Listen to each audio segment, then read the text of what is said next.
Hi everyone, I'm James. I'm a children's librarian and a avid book reader, and this is a new series that I like to call What Books Are in My Tote Bag, or What Books Are in My Bag. This is my New York Aquarium tote bag. I have 6 books.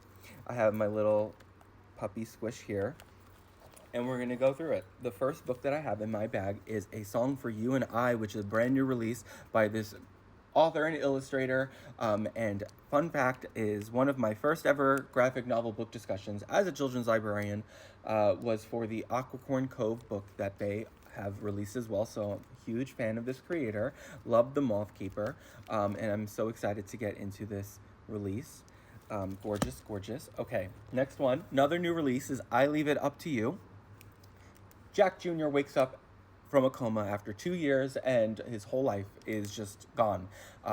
Moves back with his parents, who he has not seen in 10 years, back to Fort Lee, New Jersey, at their sushi restaurant that he was supposed to inherit before he left and went to Manhattan in the city and all that fun stuff. So I'm really excited to read this book and see what happens to Jack Jr. and the journey we go along. Navigating loss, love, and the absurdity of finding one's footing after the ground gives way. Kind of like what's happening right now to all the libraries, right? It's so good. Speaking of devastation, I've heard this book is very devastating. On Earth, we're briefly gorgeous. But again, my whole career might be in jeopardy. So, I guess this is a good time as any to read it. I'm excited. This author has a new title coming out. I've seen this around a lot on other bookverse people's videos and posts. So if I like it, I can't wait to get into the next book. Okay, the next one I have is a manga classic, The Drifting Classroom, Volume 3. They re-released these as giant jumbo volumes, like 700 plus pages, and the third one is the final one. Basically, the school just disappears into this wasteland with over 800 elementary schoolers in it. So it's like Lord of the Flies, but with 800 plus little kids. Don't know how I feel about it. It's definitely very creepy and disturbing and horrific. But I have like 400 pages left. This is the final volume. I'm excited to see how it ends.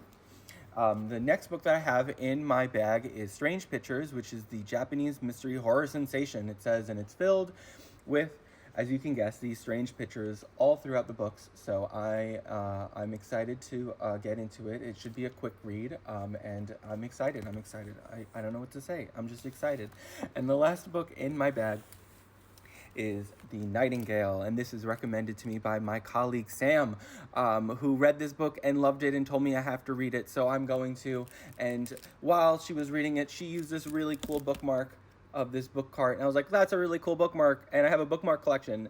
And she's like, I made it. And I'm like, that's amazing. And so she had made me one too, and look at the back, it says to James from Sam. That's me, that's Sam. We are at the library, and you could be at the library too. Please support your local libraries, librarians, library staff, the freedom to read and the access to information. Oh my goodness, it's so important.